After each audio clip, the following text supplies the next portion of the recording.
यो एक शेर के साथ मैं अपनी बात आपके सामने रखूंगा। लोग समुद्र खंगालने में लगे हैं, हम पर भी कीचड़ उछालने में लगे हैं। जिनकी लंगोटी फटी हुई है वह हमारी पगड़ी उछालने में लगे हैं। यह शेर हमारे प्रदेश के राशन विक्रेताओं के कर्णधारों पर सटीक बैठती है, क्योंकि मैं के अलावा और दूसरा कार्य उनको ना तो दिखाई देता है, ना ही कहने का वह साहस रखते हैं। आइए अब मैं आपको 3 वीडियो के माध्यम से सब पूरा देखा भीगा हुआ सब। हेलो हेलो सब जमा गेहूँ लदाए रहे हैं सब टोटल। इतना पानी डाल रखी नहीं है।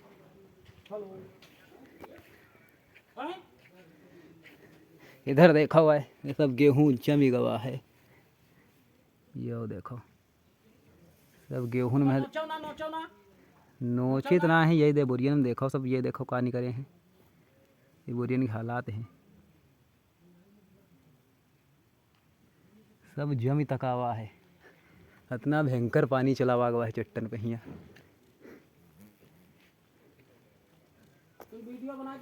ये देख ही लो सब, देखो मुहम्मा डारा हो सब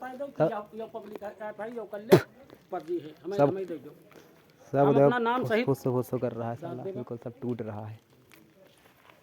हम तो कुछ कह रहे हैं, समझ में आएगा। अरे पब्लिक ऐप पर ऐसे थोड़ी ना पड़ी जाए। श्री लखीमपुर के वेयर हाउस सहित प्रदेश के लगभग सभी वेयर हाउसों में इसी तरह की जो प्रक्रियाएं राशन विक्रेताओं को लूटने और परेशान करने के लिए की जा रही हैं, उनका आज सटीक चित्रण आपके सामने रखूंगा।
श्री लखीमपुर से जो सूचनाएं हमको मिली वह देखकर शर्मसार हो जाता है मन, और खीज इसलिए लगती है क्योंकि शासन के निगाह में हमारा राशन विक्रेता सबसे बड़ा चोर और बेईमान है, लेकिन उन्हें शासन में बैठे लोगों को ये डकैत नहीं दिखाई देते जो वेयर हाउसों में राशन पर इतना पानी डालते हैं कि गेहूं उन्हीं बोरियों में जम जाता है, और जब लोडिंग होती है तो चूती हुई बोरियां पानी की उनको ट्रकों में लादा जाता है और ड्राइवरों से कहा जाता है कि आप लोग इनको लेकर जाइए और इसे सप्लाई करिए। इसी तरह का वाकया जब वेयर हाउस में सामने आया तो वहाँ एक बहुत ही दबंग ड्राइवर ने इसका विरोध किया और उसने कहा मैं इस तरह का भीगा हुआ खाद्यान्न किसी भी कीमत में अपने ट्रक से ले जाकर राशन विक्रेताओं को नहीं दूंगा, इसके लिए मुझे चाहे जो भी करना पड़े। साथियों, उसने तब तक अपनी गोदाम ट्रक पर खाद्यान्न नहीं लदने दिया तब जब तक वहाँ संपूर्ण हंगामा नहीं हुआ और अधिकारियों तक ये सूचनाएं पहुंची। हमारे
अधिकारी जिस समय भी भ्रष्टाचार की कहीं सूचना उनको मिलती है जिसमें अधिकारी फंस रहे हों, तो दाएं-बाएं का रास्ता बताकर कोटेदारों को भी धमकाते हैं और ट्रक ड्राइवरों को भी उल्टा-सीधा कहते हैं, जिससे कि उनकी बात ना सामने आए। आज सबसे बढ़िया बात ये हुई कि उस वेयर हाउस का वीडियो बनाकर ड्राइवर के क्लीनर ने राशन विक्रेताओं को दिया और कहा, आप लोग इसकी आवाज़ उठाइए। साथियों, हमारे वहाँ के जुझारू कार्यकर्ताओं ने मुझे यह सूचना दी। मैं इन वीडियोज़ को अब आयुक्त महोदय और अपर आयुक्त महोदय के सम्मुख ज़रूर रखूँगा और उनसे पूछूँगा कि हर जगह राशन विक्रेता ही आप लोगों को चोर नज़र आता है। क्या इन वेयर हाउसों पर जहाँ डकैती पड़ रही है, पानी के देने के नाम पर तमाम बोरियां भिगाकर गेहूं जमा हुआ दिया जाता है, क्या इनके विरुद्ध कभी कोई कार्रवाई करने का साहस आप लोगों में होगा या नहीं होगा? मेरी बात कड़वी ज़रूर है साथियों, लेकिन सच्चाई इसमें है। आप लोग इसी तरह से सजग और मजबूत रहिए। किसी भी तरह से आपका शोषण हो, उसके विरुद्ध खड़े रहिए। जिन्हें आप अपना अन्नदाता समझते हैं, वह आपके लिए खड़े नहीं होंगे, क्योंकि उनके स्वार्थ भी उनके साथ लगे हुए हैं। यह इसलिए वह प्रशासन से आपकी कोई भी बात नहीं कह सकते। मेरी बात यदि किसी को बुरी लगी हो तो क्षमा करें। नमस्कार, जय हिंद, जय भारत।